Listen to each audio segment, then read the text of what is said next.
Hello, my name is Phil and I put a video up on our YouTube channel last week entitled How Much of the Bible is in Star Trek 2, 3 and 4. And to be honest with you, I was really surprised by how many people actually watched it and responded to it. I was a little bit taken aback and I thought actually there's something here, isn't there? People seem to be interested in this, so why not give people what they want? I'm a vicar in the church and I'm here to talk about theology and about Jesus in a way that people actually enjoy and want to engage with. So if you've got any thoughts or questions or observations for videos you might enjoy, then do pop them in the comments.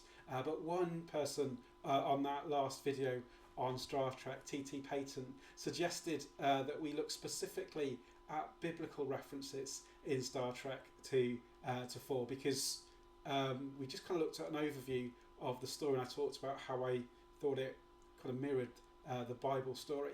But they're right, there's a lot in those films that get into some really quite specific biblical references. You've got the Genesis device in the Wrath of Khan, you've got Khan's wrath in the Wrath of Khan, and then you've got Spock's death and resurrection. So let's look at some of those things as we took a little more depth at some of those themes in those three films. Let's start with creation. The Genesis device in the Wrath of Khan literally creates new worlds, but at a cost. That word Genesis means beginning.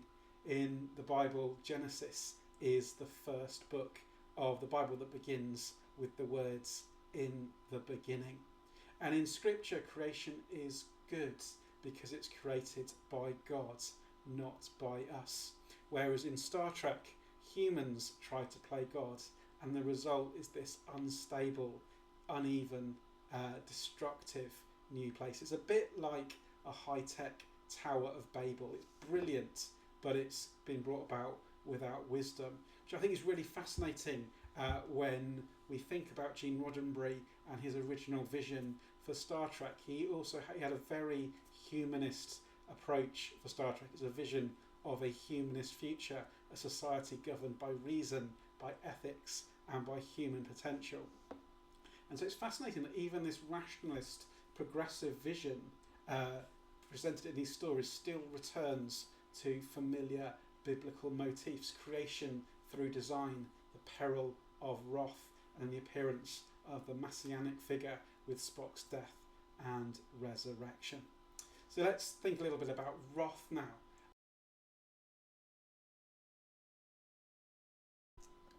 Of course, in the Bible, wrath primarily refers to God's righteous judgment, a just and an ordered response to sin.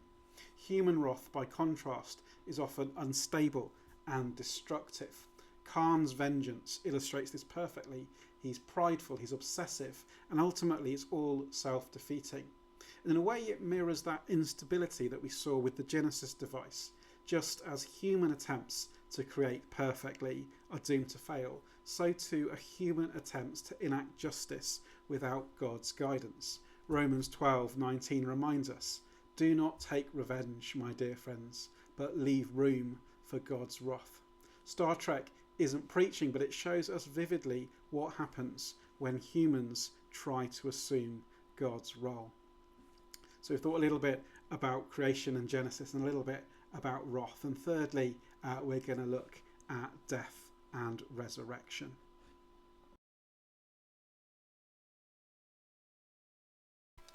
So let's finally look at Spock and his sacrifice at the end of Wrath of Khan.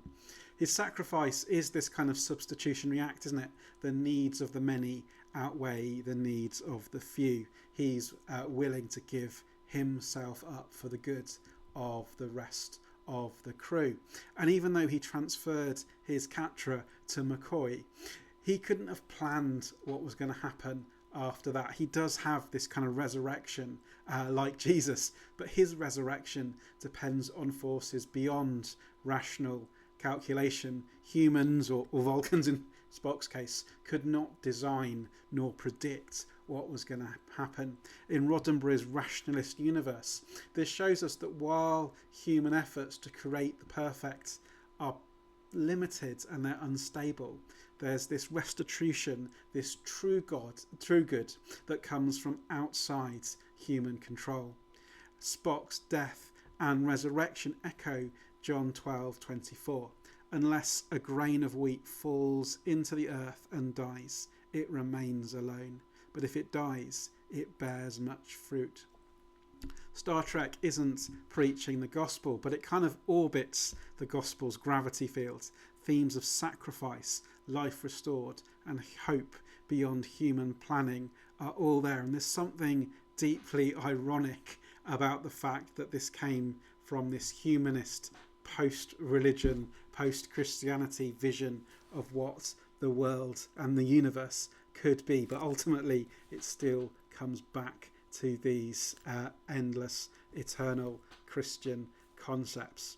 So I hope that was interesting to people. Thank you so much, T.T. Payton, for your suggestions that we look in more depth at some of these themes. And I totally admit that I've just stolen the 3 examples you gave, but I hope it's interesting and I hope it's stimulating. There's deep questions in sci-fi, in films, in pop culture, and I'd love to keep exploring them, and I will keep exploring them. But if you've got anything specific you think I should explore, please do pop it in the comments, and I'll have a look at it for you. And don't be afraid to subscribe. That does help us.